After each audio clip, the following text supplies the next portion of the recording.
Unit 6 in business. Fraser Doherty. Fraser Doherty from Edinburgh, Scotland, loved his grandmother's jam at the age of 14. He decided to learn all of her recipes. However, Fraser was soon coming up with his own flavors, and they were so tasty that he was making 1,000 jars of jam a week to sell in his neighborhood.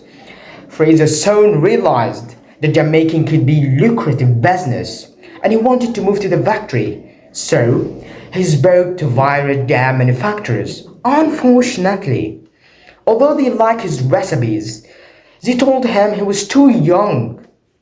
They also asked him how much capital he had for the project. His answer was nothing.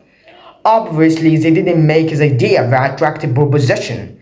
However, Fraser persisted, and he finally found a factory in the north of England that was willing to take a risk on his jams. It was a risk that has paid off. Fraser's jams are now on the shelves of some of Britain's most important supermarket chains, and they have made him into a rich young man. However, he donates a lot of money to charity, especially to organizations that work with some of the biggest clients, elderly people.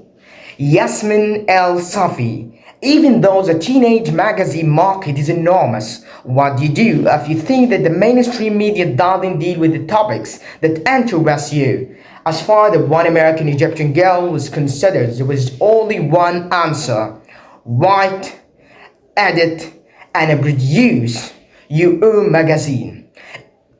Yasmin El-Safi from California published the first edition of MG magazine in 2005.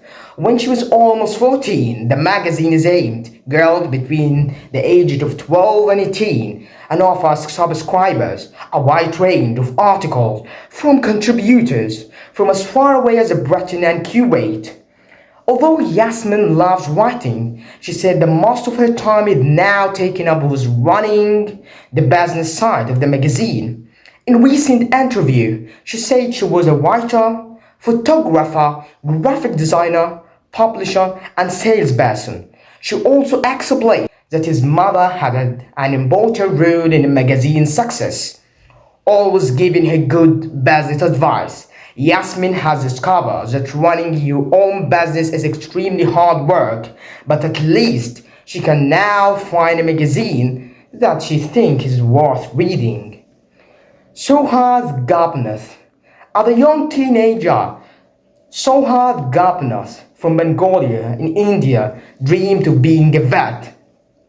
But when his father returned home with a computer and modem, he started playing for a different future. By the age of 12, he had already built his own website, and a few years later, he launched his own computer consultancy. His friends helps clients with the web design, online shopping, and internet security.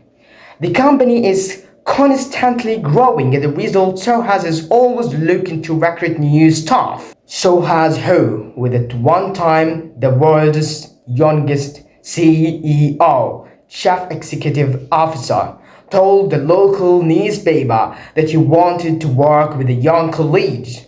He also added he wasn't too worried about an applicant's qualification and claimed that enthusiasm was more important than exam results.